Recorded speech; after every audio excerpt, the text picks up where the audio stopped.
在警方临检时，长腿辣妹站一排。高雄知名舞厅在农历年间摆出神桌贡品，拜拜希望发大财，还请来写诗团讨吉利。但写诗团都到了，却临时接到取消通知。什么情况我也不晓得，那临时改变说要暂且改期这样子。写诗团团长说的无奈，只能体谅，因为武汉肺炎防疫大作战，舞厅被疾管署点名成了疫情防堵关键。我们认为它有一段行程。这一段行我们可能比较无法掌握，是他在1月22号下午4点到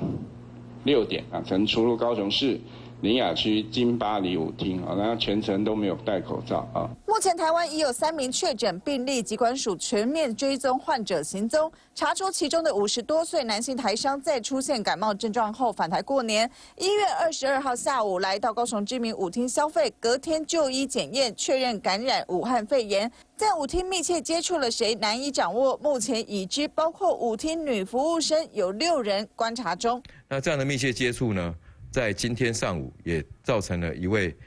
在金巴黎的一个工作的同仁有发病的现象，在疫调的过程中，已经涉及提供不实的一些状况，给予最高罚款30万元的罚款金额。高市卫生局透露，染病台商未主动告知症状及武汉活动史，搭捷运爬灶，还外出买早餐，被查出2度就医不配合，恐怕成为防疫漏洞，决定重罚台商30万元。这是不好了，本来是保龄球馆啊，后来改成1楼，改成就是一种可以跳舞的地方这样子。成为疫情防堵重点的舞厅，属于高雄在地老字号，就怕疫情失控，任何环节都得掌握。3立新闻主委达翁玉文高雄报道。